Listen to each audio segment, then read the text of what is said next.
BJP নেতা অর্জুন সিংয়ের বিরুদ্ধে রীতিমতো ভারতবর্ষ জুড়ে এফআইআর শুরু হয়েছে। আজকে অল ইন্ডিয়া মাইনরিটি অ্যাসোসিয়েশনের পক্ষ থেকে ভাঙড়ের উত্তর কাশীপুরে তাদের পক্ষ থেকে এখানে ডেপুটেশন দিতে এসেছিল। আমরা সরাসরি তাদের মুখ থেকে শুনে নেব তারা কী উদ্দেশ্যে এসেছে। আপনার নাম কি? সাদ্দাম আলী খান। আপনারা কী উদ্দেশ্যে আজকে এসেছেন? আজকে আমরা অল ইন্ডিয়া মাইনরিটি অ্যাসোসিয়েশন ভাঙড় আইমা ইউনিটের পক্ষ থেকে, ব্লক আইমা ইউনিটের পক্ষ থেকে আজকে উত্তর কাশীপুর থানায় এজন্য এসেছি।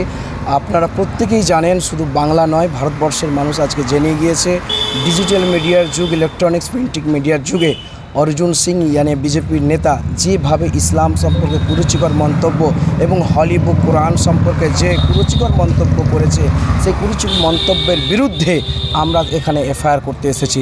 তার প্রতিবাদ জানিয়ে আমরা অর্জুন সিংকে এটা জানান দিতে চাই এবং তার সাঙ্গপাঙ্গ যিনারা রয়েছে সকলকে আমরা বার্তা দিতে চেয়েছি যে আপনারা হলিউড কোনো ধর্মই শেখায় না ব্যভিচার করার জন্য, কোনো ধর্ম শেখায় না রেপ করার জন্য, কোনো ধর্ম শেখায় না যে রেপিস্ট করার জন্য, জেনা করার জন্য, বরং প্রতিটি ধর্ম উত্তম চরিত্র কিভাবে হয় এটাই শেখায়। কিন্তু পরক্ষণে আমরা দেখতে পেলাম অর্জুন সিং যেভাবে ইসলাম সম্পর্কে কুরুচিকর মন্তব্য করেছে, আমরা ধিক্কার এবং প্রতিবাদ জানাচ্ছি। আমরা অর্জুন সিংকে জানান দিতে চাচ্ছি, হে অর্জুন সিং, তুমি যদি প্রকৃত মনুষ্য জাতি বা মানুষ হয়ে থাকো, বা তোমার ভিতরে যদি যারা পরিমাণ যদি ইনসানিয়ত থেকে থাকে, তুমি অন্তত জানো ইসলাম কি বলছে। ইসলাম বলছে তোমার চোখ, তোমার মুখ দিয়ে যদি কোনো মেয়ের দিকে কামনার স্বরে যদি তুমি তাকাও, সেটাও এক প্রকারের জেনা।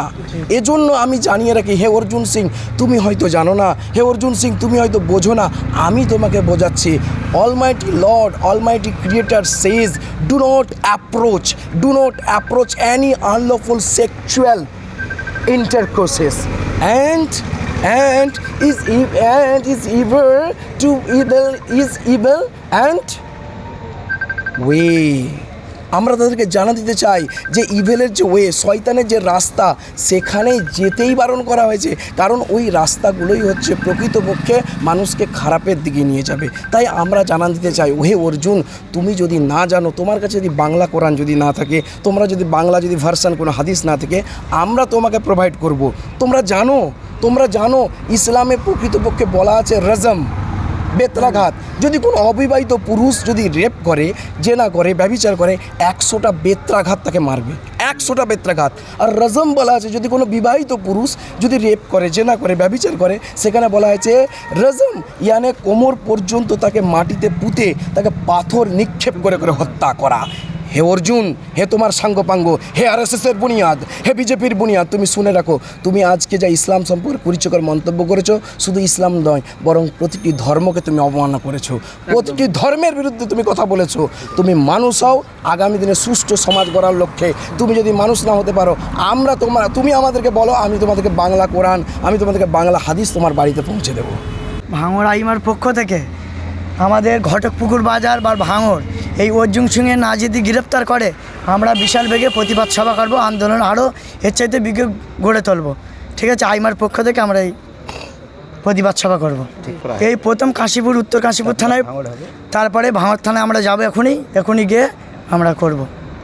উত্তর কাশীপুর থানা সহ আর কোথায় কোথায় আপনাদের এফআইআর করার চিন্তা ভাবনা আছে?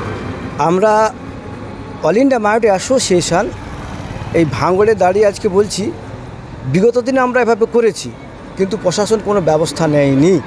আমরা এই করে দিলাম, সান্ত্বনা স্বরূপ তারা কাগজটা গ্রহণ করে নেয়।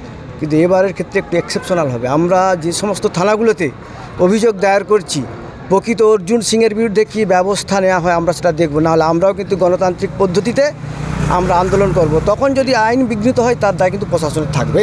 এক, দ্বিতীয়ত এসআইআরটা আপনি বললেন, শুভেন্দুর মতো মিথ্যাবাদী কেউ নেই ভারতবর্ষে। তার কারণ 1,25,00,000 রোহিঙ্গা ভারতবর্ষে আছে, ওভারঅল বিশ্বে আছে 17 লক্ষ রোহিঙ্গা। সারা বিশ্বের সমীক্ষায় ধরা পড়ছে মাত্র 17 লক্ষ রোহিঙ্গা আছে। আর উনি কোথা থেকে পেয়ে গেলেন 1,25,00,000 রোহিঙ্গা? তাহলে এখানে সবথেকে বড় ভুল। আর দ্বিতীয়ত, যদি ভারতবর্ষের মধ্যে 1 নম্বর কোনো রোহিঙ্গা থাকে, এটা হচ্ছে শুভেন্দু অধিকারী। ঠিক, সেটা হচ্ছে শুভেন্দু অধিকারী। আর এসআইআর হলে আমি তো মনে করি শুভেন্দু আগে বাদ যাওয়া উচিত, কারণ তিনি এখনও ঠিক করতে পারছেন না তার আসল বাবা কোনটা, শিশির অধিকারী না নরেন্দ্র দামোদর মোদী, কোনটা এখনও ঠিক করতে পারেননি। আমরা আগামী দিন এই বিজেপি, এই রাষ্ট্রীয় সন্ত্রাস আরএসএস, এদের বিরুদ্ধে আমরা আইমার পক্ষ থেকে গর্জে উঠছি। আগামী দিন যদি আর প্রশাসন এদের বিরুদ্ধে কঠোর শাস্তির ব্যবস্থা না করে, আমরা জাতি, ধর্ম, বর্ণ নির্বিশেষে এই ভাঙড়ের বুকে কাঁধে কাঁধ মিলিয়ে গণতান্ত্রিকভাবে এই যোগী, মোদি, অমিত শাহ, শুভেন্দুদেরকে গণতান্ত্রিকভাবে আমরা কবর দেব। যতদিন না আমরা কবর দিতে পারি আমাদের এই লড়াই সংগ্রাম চলবে, এটাই আমাদের কাছে প্রতীক।